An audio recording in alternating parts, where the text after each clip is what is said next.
Hello my dear students and English learner. तो आओ मेरे JSG English speaking YouTube channel में आप सभी का स्वागत है। तो हमने पहले जो 14 लेसन से पहले जो काम किया है उसमें कर्सिव राइटिंग का सुधार किया है। उसके बाद हिंदी के स्वर और व्यंजन किए हैं जिनको हमने इंग्लिश में बदला है। और इसके बाद हम आज आपको प्रेजेंट सिंपल सेंटेंसेज के बारे में बताएंगे जिसमें हमारा use of is am are का प्रयोग करेंगे, है, हैं, हूँ या हो का प्रयोग करेंगे। तो हमने इंग्लिश सीखनी है। इंग्लिश सीखने के लिए हमारे को वाक्य की पहचान जरूरी है ना। तो आओ फिर ब्लैक बोर्ड की ओर ध्यान दें। और लेसन हमारा 15, ठीक है। तो आज हमारा मेन हेडिंग क्या होगा कि हम ये पहले लिखेंगे प्रेजेंट सिंपल सेंटेंसेज। इसका हिंदी मतलब क्या है कि वर्तमान साधारण वाक्य है। It means use of is am are, is am are,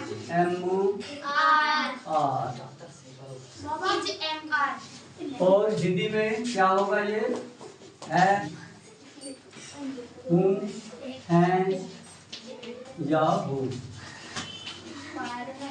ठीक है। और इसके बाद हम वाक्य की पहचान, वाक्य की पहचान के लिए क्या लिखेंगे हिंदी में वर्तमान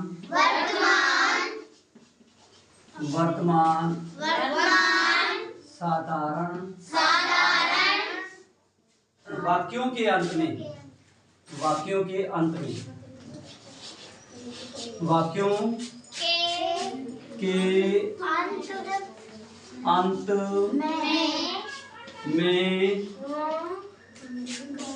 है, हैं,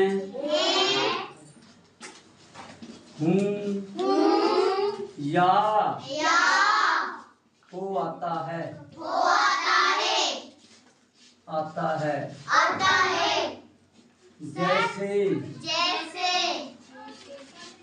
जैसे में हम 3 वाक्य लिखेंगे। और उसके बाद सबसे पहले वाक्य क्या लिखोगे, यह एक पुस्तक है।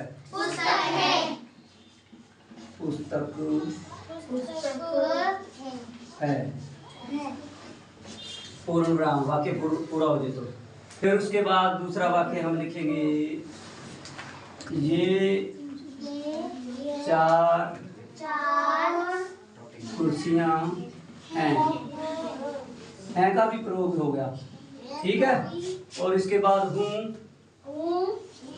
मैं एक अध्यापक हूँ।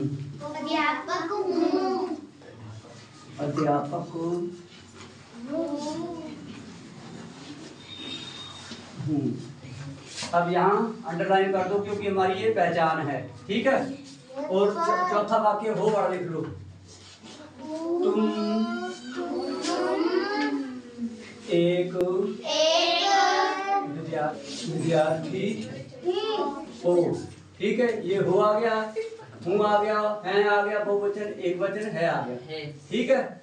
अब इसके बाद ये बनाने के नियम,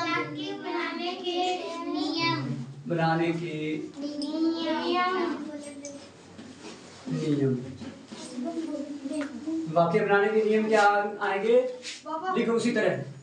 हिंदी में वर्तमान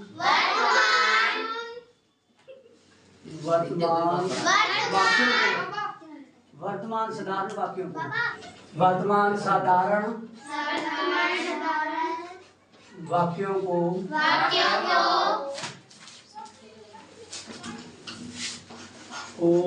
अंग्रेजी बनाते समय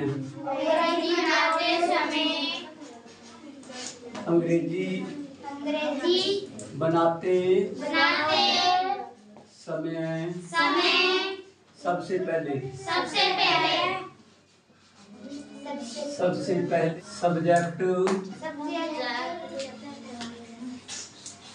सब्जेक्ट प्लस हेल्पिंग वर्ब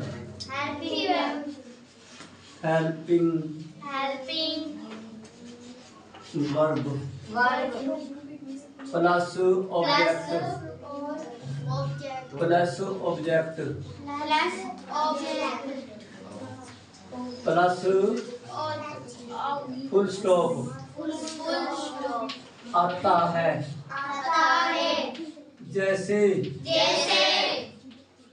जैसे और जो ऊपर दिखाए है ना हिंदी वाले तो हमारा हिंदी में करता है।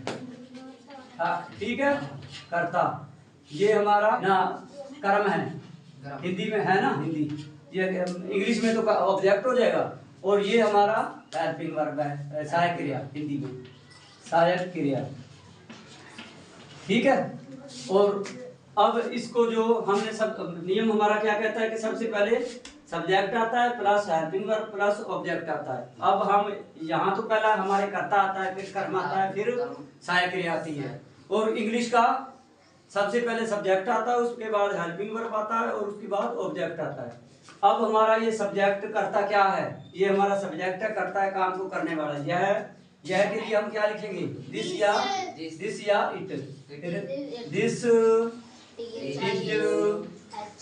दिस इज ए बुक, बाद में फुल स्टॉप। ये हमारा क्या है, सब्जेक्ट। ये क्या हमारा है,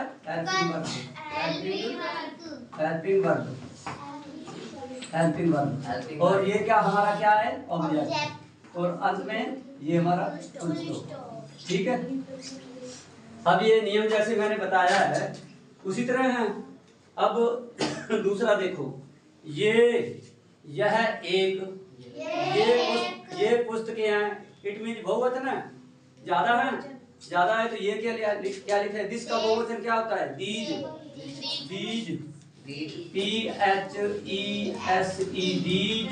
आर होना चाहिए, बहुवचन है तो यहाँ से इज नहीं आएगा, आर आएगा। Are these are four, FOUR chairs बहुवचन, CHAIRS चेयर, बाद में फुल स्टॉप। ये हमारा सब्जेक्ट, ये हमारा हेल्पिंग वर्ब, ये हमारा फोर चेयर्स ऑब्जेक्ट आ गया। ये हमारा कर्ता है, ये कर्म, और ये सहायक क्रिया। और कर्ता को इंग्लिश में क्या कहते हैं, सब्जेक्ट। और एक अध्यापक ऑब्जेक्ट, ये पीछे चले जाएगा, सहायक क्रिया हेल्पिंग वर्ब। ये हमारा 7 नंबर पर आएगा। फिर क्या आएगा, मैं क्या लिखेंगे, आई के बाद हमेशा एम लगता है प्रेजेंट में, एम एक अध्यापक, ए टीचर,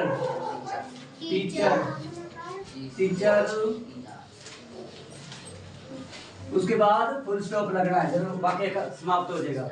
उसके बाद तुम एक विद्यार्थी हो, तुम के लिए क्या लिखेंगे, तुम या आपके के लिए क्या लिखते हैं, यू आर